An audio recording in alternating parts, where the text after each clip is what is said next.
CPM എന്ന രാഷ്ട്രീയ party ഇപ്പോഴും തോൽവിയുടെ കാരണങ്ങൾ അന്വേഷിച്ചുകൊണ്ടിരിക്കുകയാണ്, പരിശോധിച്ചുകൊണ്ടിരിക്കുകയാണ്. സംസ്ഥാന സെക്രട്ടേറിയറ്റിൻ്റെ റിപ്പോർട്ട് സംസ്ഥാന സമിതി തിരുത്തുന്നു. ഓരോരുത്തരെ കുറ്റം പറയുന്നു. വർഗീയതയ്ക്കെതിരെയുള്ള സമരം വേണ്ടത്ര രീതിയിൽ അത് കൊണ്ടുപോകാൻ കഴിഞ്ഞില്ല, കുറച്ചുകൂടി ഉറക്കെ പറയണമായിരുന്നു വർഗീയതയ്ക്കെതിരെ എന്നൊക്കെ ഉള്ള ചില പോയിന്റുകളൊക്കെ തന്നെ പറയുന്നുണ്ട്. മാത്രമല്ല, ചില നേതാക്കൾ പറയുന്നത് വെള്ളാപ്പള്ളി നടേശനുമായി പിണറായി വിജയൻ യോജിച്ചത് അല്ലെങ്കിൽ CPM യോജിച്ചത് ശരിയായില്ല. വെള്ളാപ്പള്ളി വർഗീയത പറയുന്നയാളാണ്. അത്തരം കാര്യങ്ങളിൽ അദ്ദേഹത്തെ പരോക്ഷമായിട്ട് പിന്തുണയ്ക്കുന്ന ഒരു നിലപാട് സ്വീകരിച്ചു എന്നൊക്കെയാണ് ചില നേതാക്കൾ പറയുന്നത്. ഇത്തരത്തിൽ ഒരു പരാമർശം നടത്തിയതിൽ ഏറ്റവും പ്രധാനപ്പെട്ട നേതാവ് P. ജയരാജനാണ്. P. ജയരാജന് പിണറായി വിജയന് എതിരെ പറയാൻ കിട്ടുന്ന ഒരവസരമായി വേണമെങ്കിൽ ഇതിനെ കാണാം എന്ന് പറയുന്നവരുമുണ്ട്. കാരണം P. ജയരാജനെ ഏറ്റവും കൂടുതൽ ഒതുക്കാൻ ശ്രമിച്ച വ്യക്തി പിണറായി വിജയനാണ് എന്ന് പാർട്ടിക്കുള്ളിൽ തന്നെ എല്ലാവർക്കും അറിയാം.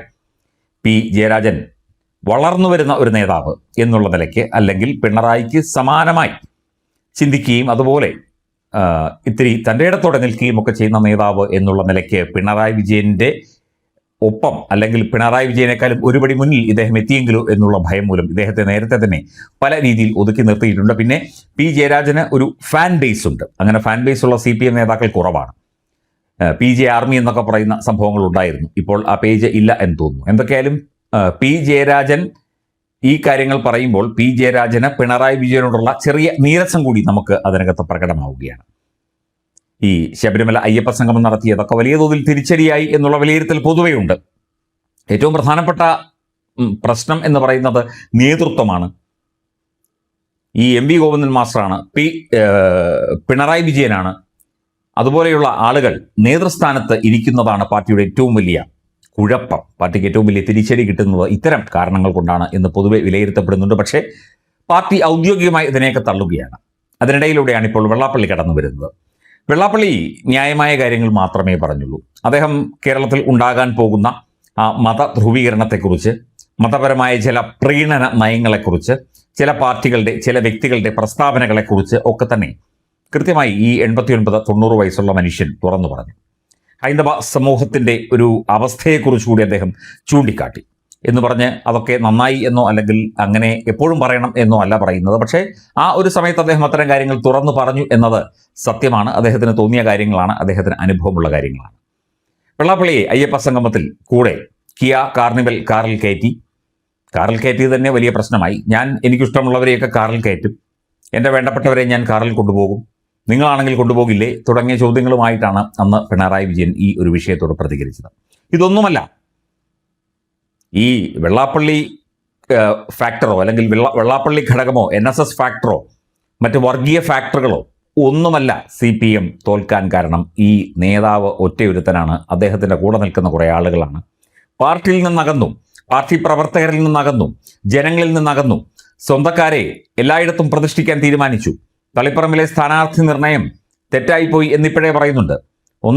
ഒന്നുകിൽ തനിക്ക് വേണ്ടി സംസാരിക്കുന്ന, തനിക്ക് വേണ്ടി സ്തുതി പാടുന്ന ഗോവിന്ദൻ മാഷ്, അല്ലെങ്കിൽ അദ്ദേഹത്തിൻ്റെ ഭാര്യ, ഇവർക്കാർക്കെങ്കിലും എന്തെങ്കിലും സ്ഥാനമാനങ്ങൾ കൊടുക്കണം. PK ശ്യാമള ജയിച്ചിരുന്നെങ്കിൽ, LDF ജയിച്ചിരുന്നെങ്കിൽ ഉറപ്പായിട്ടും അവർ മന്ത്രിയായതിന്. ഇങ്ങനെ നിരവധി ഘടകങ്ങൾ. ആലപ്പുഴയിലെ പ്രശ്നങ്ങൾ, G. സുധാകരനെ ഒതുക്കാൻ ശ്രമിച്ചത്, അതുപോലെ അനവധി നേതാക്കളെ പലയിടത്തായി പല രീതിയിൽ ഒതുക്കി. അവനവൻ മാത്രം മതി, അവനവൻ്റെ ഒപ്പം നിൽക്കുന്നവർ മാത്രം മതി എന്നുള്ള അവസ്ഥയിലേക്ക് കാര്യങ്ങളെത്തി.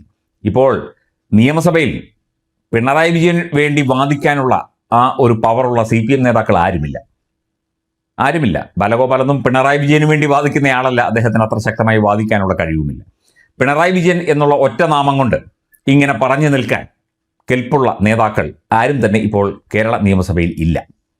അതും മറ്റൊരു തിരിച്ചടിയാണ് CPM-നെ സംബന്ധിച്ചിടത്തോളം. അപ്പോൾ പറഞ്ഞു വന്നത് വെള്ളാപ്പള്ളി ഫാക്ടറല്ല, ജാതീയമായ ഫാക്ടറല്ല, വർഗീയമായ ഫാക്ടറല്ല, ഒന്നുമല്ല. ജനങ്ങളിൽ നിന്നകന്നു, ജനങ്ങളെ വെറുപ്പിച്ചു, ജനങ്ങൾ വെറുത്തു. CPM എന്ന പാർട്ടിയെയും പിണറായി വിജയൻ എന്ന 2 പ്രാവശ്യം കേരളത്തിൻ്റെ മുഖ്യമന്ത്രിയായ നേതാവിനെയും ജനങ്ങൾ എന്ന് പറയുന്നതിനോടൊപ്പം തന്നെ CPM-ലെ ഒരു വിഭാഗം, പ്രധാനപ്പെട്ട ഒരു വിഭാഗം വെറുത്തു എന്നുള്ളതാണ്. അവർ അകറ്റി നിർത്തി എന്നുള്ളതാണ്. അതാണ് പരിശോധിക്കേണ്ടത്. അത് പരിശോധിച്ച ശേഷം വേണം ബാക്കിയുള്ള കാര്യങ്ങളെക്കുറിച്ച് ചർച്ച ചെയ്യാനും തീരുമാനിക്കാനും. നേതൃമാറ്റം തള്ളിക്കളഞ്ഞിരിക്കുന്നു. നേതൃമാറ്റം തള്ളിക്കളഞ്ഞതുകൊണ്ട് എന്ത് കാര്യം? അതായത് നേതാവിന് അല്ലെങ്കിൽ നേതാക്കൾക്ക് കുഴപ്പമൊന്നുമില്ല, അണികൾക്കാണ് കുഴപ്പം, ജനങ്ങൾക്കാണ് കുഴപ്പം, പാർട്ടിക്കാണ് കുഴപ്പം എന്ന് വരുത്തി തീർക്കാൻ വേണ്ടിയാണ് ഈ നേതൃമാറ്റം മാറ്റിവെക്കുന്നത്.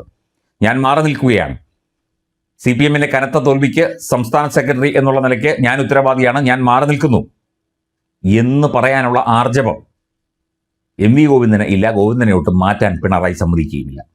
മകൻ ബിനീഷ് കൊടിയേരിയുടെ പ്രശ്നങ്ങൾ വന്നപ്പോൾ താൽക്കാലികമായിട്ടെങ്കിലും സെക്രട്ടറി പദത്തിൽ നിന്ന് മാറുന്നയാളാണ് കോടിയേരി ബാലകൃഷ്ണൻ. അതിൻ്റെ 1000-ൽ അംശം ധാർമ്മികത MV ഗോവിന്ദനോ പിണറായിക്കോ ഇല്ല എന്നുള്ളതാണ്. കോടിയേരിയുടെ വലിയ സ്നേഹമായിരുന്നു എന്നൊക്കെ പറയുന്നു, ഇപ്പോഴും പറയുന്നു. കോടിയേരിയുടെ ഭാര്യ ഇവിടെ CPM BB അംഗങ്ങളെയൊക്കെ വിളിച്ചിട്ട് ഫോൺ പോലും എടുത്തില്ല, സഖാവ് മരിച്ചതിൽ പിന്നെ ആരും തിരിഞ്ഞു നോക്കിയിട്ടില്ല എന്ന് പരാതി പറഞ്ഞു കുറച്ച് ദിവസം മുമ്പ്.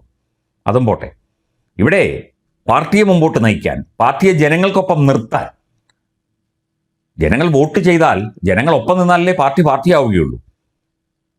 സമരത്തിന് പോവുകയോ ED ആക്രമിക്കാനായിട്ട് 10 സഖാക്കൾ വരികയോ അവരൊക്കെ ജയിലിലാവുകയോ അവരൊക്കെ സമരം വിളിക്കാൻ പോവുകയോ SFIക്കാർ ഇറങ്ങി ക്യാമ്പസുകളിലും തിരുവോരങ്ങളിലും ബസ് കത്തിക്കുകയോ കല്ലെറിയുകയോ ഒക്കെ ചെയ്തു കഴിഞ്ഞാൽ അത് പാർട്ടിയുടെ ശക്തിയാകുന്നത് എങ്ങനെ? പാർട്ടിയുടെ ശക്തി എന്ന് പറയുന്നത് ജനങ്ങൾ, പ്രവർത്തകർ, സാധാരണക്കാർ, സ്ത്രീകൾ, യുവാക്കൾ ഒക്കെ തന്നെ വോട്ട് ചെയ്യണം, അവരൊപ്പം നിൽക്കണം, വോട്ട് ചെയ്ത് പാർട്ടിയെ വിജയത്തിലെത്തിക്കണം, ഭരണത്തിലെത്തിക്കണം. അതാണ് പാർട്ടിക്ക് ആവശ്യമായത്, ഏതൊരു രാഷ്ട്രീയ പാർട്ടിക്കായാലും.